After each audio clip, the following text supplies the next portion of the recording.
Hello friends, let us talk about the poem Problems with Hurricanes, written by Victor Hernandez Cruz.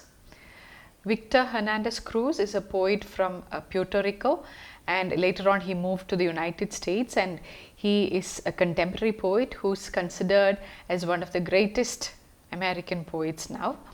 So this particular poem titled Problems with Hurricanes is a very a humorous poem which deals with a theme that is serious and at the same time can be looked at in a very humorous manner.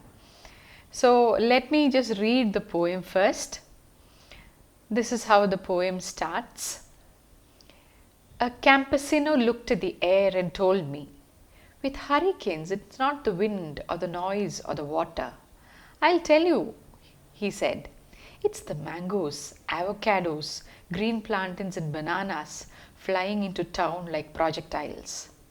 How would your family feel if they had to tell the generations that you got killed by a flying banana? Death by drowning has honor. If the wind picked you up and slammed you against a mountain boulder, this would not carry shame. But to suffer a mango smashing your skull or a plantain hitting your temple at 70 miles per hour is the ultimate disgrace. The campesino takes off his hat as a sign of respect toward the fury of the wind and says, don't worry about the noise, don't worry about the water, don't worry about the wind. If you're going out, beware of mangoes and all such beautiful sweet things.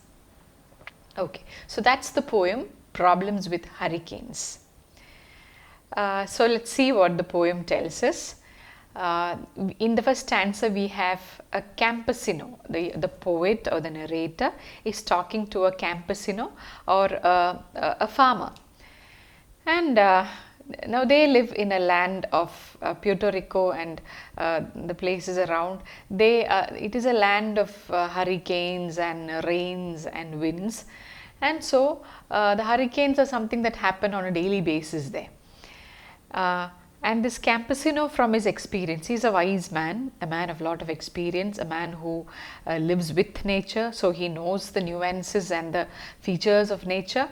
And as an experienced man, he tells the narrator, and maybe the narrator is the poet himself, a person who visits the place once in a while and who spends most of his life in big cities in America and elsewhere.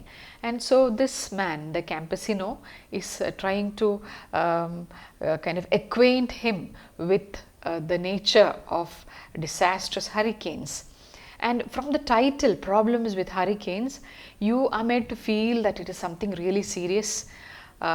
And that he is going to talk about the destruction of hurricanes and of the tragedy and of the sorrow that it brings along.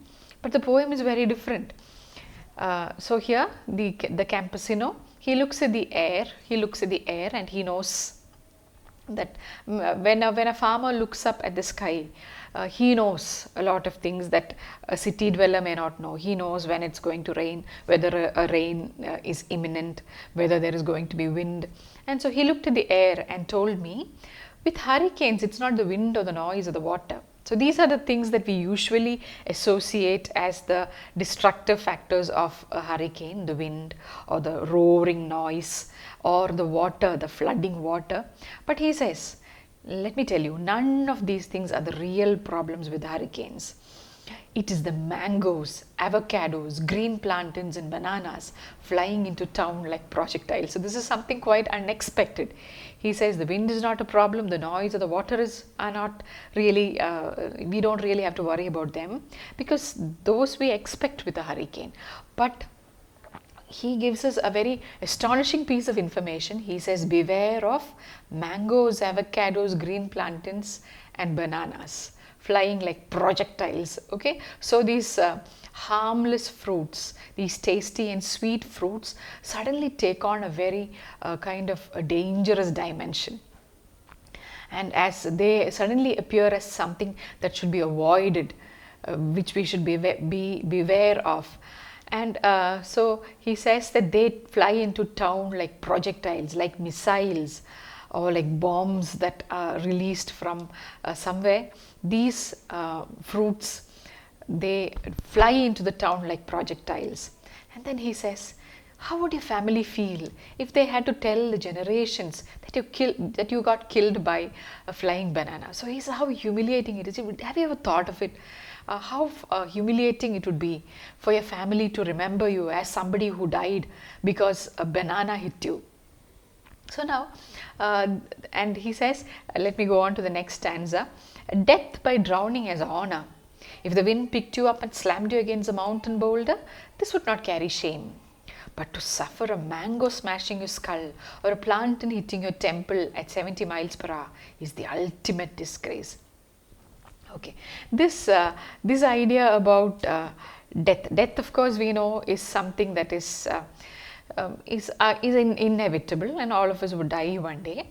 And we all have this idea about, though we say we are not afraid of death, though we say we are not bothered about death, I guess at some time or the other we would have dwelt on what kind of a death we are going to, and we all pray that we have an easy death, that we don't get bedridden for years and cause trouble to others. You want to just pass away in sleep, a peaceful death, a death that doesn't cause trouble to you or to the others.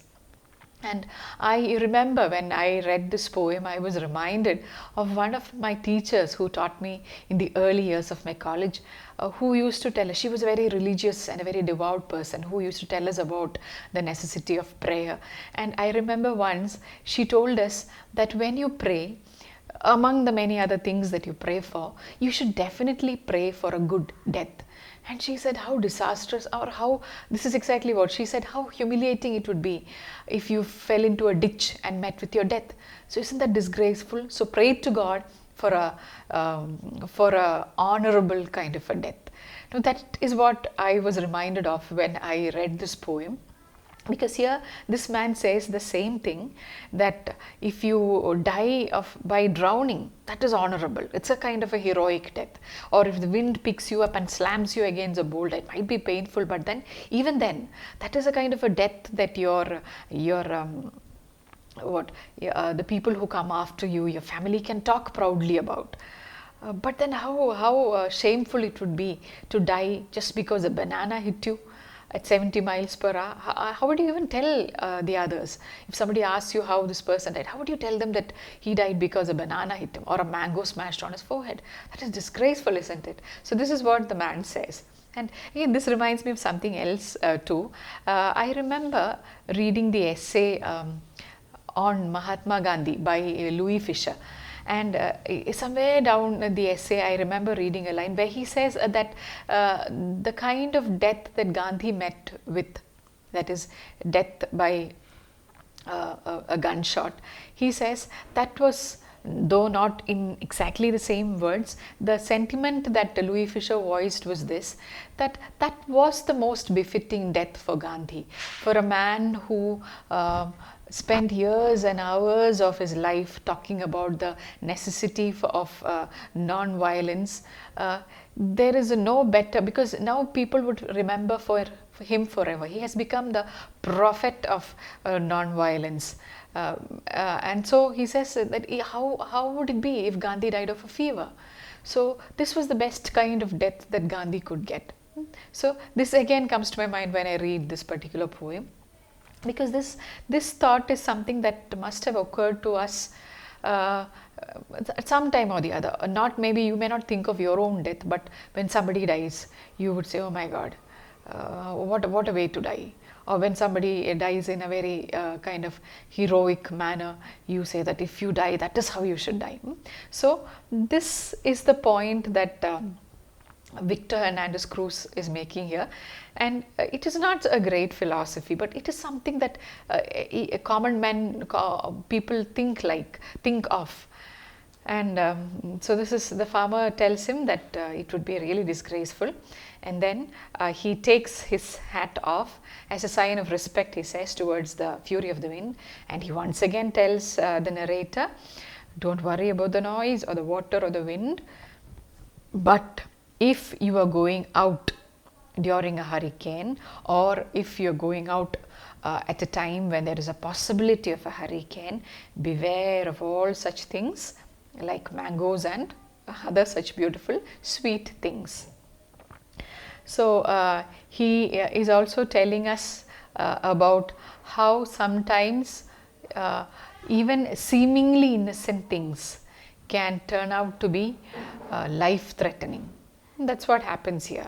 The poet uses metaphors, like for instance, he says that what I mean, a simile actually it is, where green plantains and bananas are compared to projectiles, deadly bullets, weapons that can cause death. So most of us have not ever thought of these fruits in this dimension. So in that way, it's kind of a totally novel thought. And again, he talks about, he personifies the wind as something that is the hurricane as something that is furious, that creates trouble, and something that has to be, that is worthy of respect. What is special about this poem, Problems with Hurricanes, is that it presents a very familiar kind of a situation in an unfamiliar kind of a light, or from an unfamiliar angle. We are all familiar with fruits and their taste and the good side of the fruit, but we had never ever thought that such fruits can end up to be killers. So that is one thing that is interesting about this poem. And Cruz has assimilated the experiences of his homeland into the English language, and he reveals the native wisdom of the farmers, the wisdom which they gain from their life of constant interaction with nature, and the kind of wisdom that man has lost because of his life in the cities, life that is far removed from nature. So he brings in all these elements, and he gives a very serious title, but then talks in a very comical tone. So it is a poem that you really enjoy when you read it, and you can't help smiling when you read it, because you start thinking, yes, what he's saying is true. We had never thought of this angle at all. So this is one poem. This is the only poem I have read of Cruz, and this poem has definitely provoked my interest, and I am going to read more poems of Cruz, because if this is the kind of poetry he writes, a poetry which is very enjoyable, which is thoroughly grounded in the kind of realistic wisdom, then I'm sure that the poems of Cruz would make interesting reading. So I would say I thank the student who had asked me to read the poem and do a video on this, and I also request all of you to read more poems of Victor Hernandez Cruz.